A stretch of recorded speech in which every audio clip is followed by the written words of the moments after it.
Hey everybody,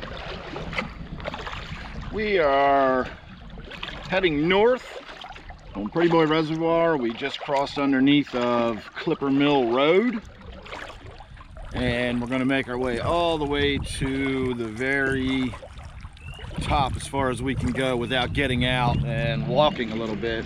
I can go a little further if I'm willing to get out and portage my kayak 50-60 feet over some rocks, and then I can get back in and we could go a little further, but we're not going to be doing that tonight. We're just going to go up as far as we can go. Where we're going to stop is actually a ford that is built for horses to go across, and so it's too shallow for me to paddle through, but we are going to paddle up to it. So let me get the camera switched around here so you don't have to watch me paddling as the scenery drifts off into the history. And I'll let you guys have a look around out in front of us as we go. So we got about maybe half a mile ahead of us. Come on, there we go. All right, hang on everybody, I'll get you situated in a second here.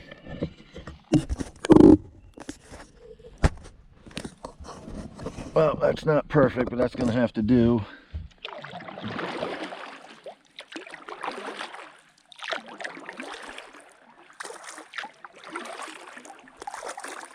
All right, so as I was saying, we have about a half a mile to go, so I don't know, 5 or 6 minute video till we get up to where we're going. I've shot video up here before, but I'm not really good at editing clips together and picking out which scene is this and which scene is that. So I thought I would just let the camera roll, and we'll spend a few minutes just paddling on through here uninterrupted. Unless, of course, you count my incessant chatter as interruptions. But we won't have any scene cuts or edits. We'll just go ahead and paddle all the way on up to the top. I'll narrate what we're looking at as we go by. Of course, you can probably make out how rocky and craggy and steep everything is off to our left, but it's also kind of that way off to the right. It's just not as easily visible. And we're just sort of swinging out wide around this bend. We don't have to this time of year. The water is plenty deep enough, but out of habit, I just do this. We're actually out here in the channel. It's about maybe 3 feet deep where we are here. But if we made our way and cut straight across, when the water's a little shallower, you get stuck and hit mud and you have to back up and come around. And so I'm just sort of in the habit of swinging wide around this area. It usually has a ton of geese nesting on it. I can see a few over there. They'll probably start honking as we get closer. Just scared a couple of ducks up out of the brush off to our left.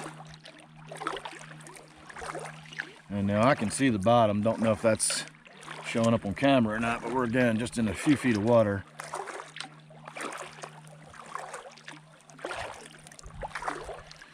So a little bit of way up here, we are going to have a sort of muddy bank off to the right. That's a place where people like to fish. I've actually caught some pretty decent fish from standing there, believe it or not. When you cross over the Clipper Mill Bridge, there is a place you can park, a little trail that brings you down to the water's edge, and that little muddy bank is where you end up. Alright, I can see some sticks out in front of me, so let me make sure we're not getting into too shallow water. I think we're fine through here. Again, the water's so high. I'm curious as to whether or not it's going over the dam or whether they've opened up more gates to let the water flow out. Oh yeah, the water's plenty deep enough here. It's probably 3 or 4 feet. Off to the left here, there's a really shallow bay that's probably loaded with frog eggs. I don't know if you can hear that high-pitched peeping off in the distance. Those are frogs, not crickets or insects. So this shallow bay does not have water in it once the level comes down even just a little bit. That's a very shallow bay. It's maybe 6 inches deep. And so that's a good spawning ground for the frogs. There is one place I've seen that the frog eggs are already out. I've tried to get video a couple times, but between the wind and the glare and the rippling waves on the water, I've not yet been able to get a good camera angle on it, and so we've not gotten any video of the frog eggs. So I'm gonna duck underneath this overhanging tree here.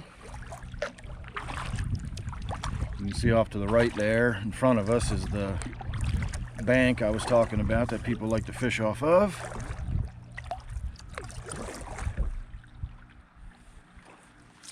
I don't know if you can tell or not, but the land just drops straight off. We were paddling in about 8 inches of water, and then there was a sort of a muddy drop off where the roots of the trees seemed to stop, and it went down to about 4 feet.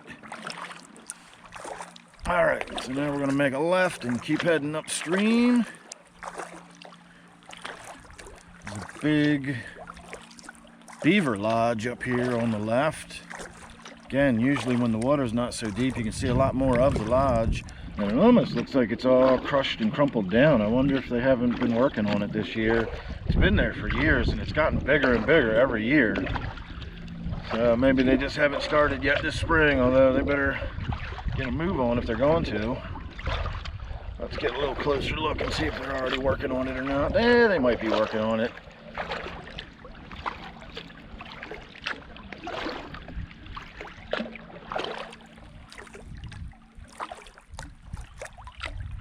It normally extends way out into the water. In fact, it still does. We're actually paddling over the outskirts of it. Oh yeah, that thing's huge. It's still under there. It's just that the water level is so high, you can't see most of it. So I will say, make sure you're subscribed. We will come back past that beaver lodge again, and when the water's lower, you'll see just how big that is. We actually went over top of it. I know we were looking at it off to our left a little bit, but if you looked into the water straight down off to our right, you still would have been looking underwater at sticks and branches and stuff as part of that lodge. So, as I said, it's been there for many years, and it just keeps getting bigger every year. All right, everybody, we're coming down the home stretch. Right around this bend is going to be the end of the line. Some pretty daffodils blooming.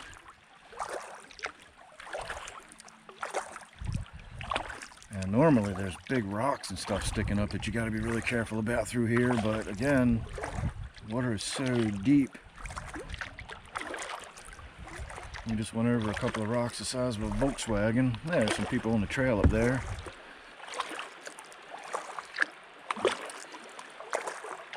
So this is it. Boy, it almost looks like I might be able to paddle my way up through there. I know I can't, but I'm gonna try anyway. Let's see how this works out.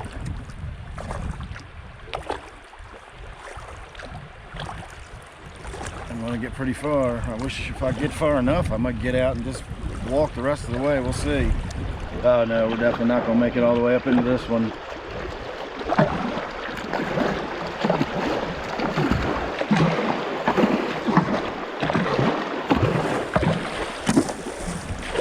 Ah, hit a rock. So close.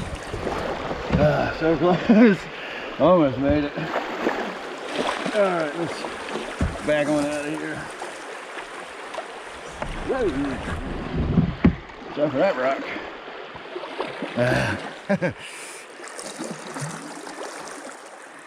If I hadn't hit that rock underwater, I'd have made it.